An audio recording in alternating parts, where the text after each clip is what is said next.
Arthur wasn't a king. He wasn't English. He wasn't divinely chosen king of the empire. That version of Arthur was written by Norman chroniclers hundreds of years later. He'd already been a part of Welsh oral history for a very long time. The earliest sources do not call him a king. They call him a dux bellorum, a war leader, someone chosen when there was fighting to be done, not to rule, but to defend. The Cymry were the native Briton people. They lived by older systems of kin-related governance. Land was central and it was very tribal. They farmed, they traded, they fought, and they passed down knowledge through the oral tradition and poetry. In this world, you didn't get power with a crown anyway.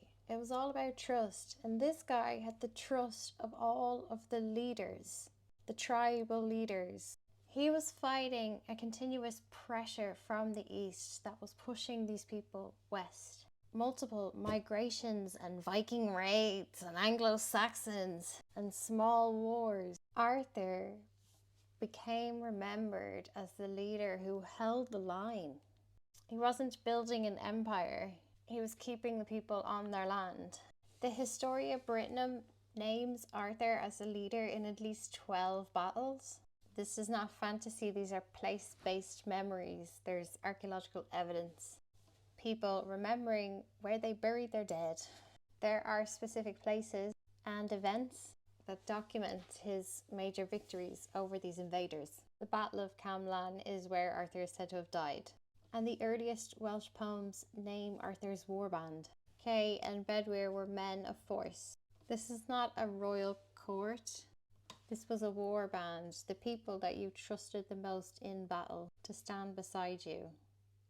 Real brotherhood, blood brotherhood, not like serves you in court. His name survives in the hills and valleys all across Wales and Cumbria.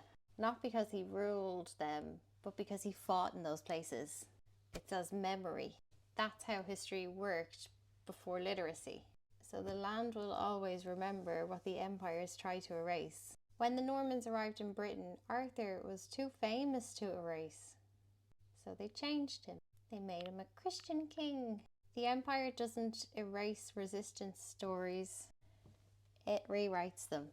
Arthur was never a king. He was a leader chosen by his people to protect them and their land and their traditions from the very people who kept invading.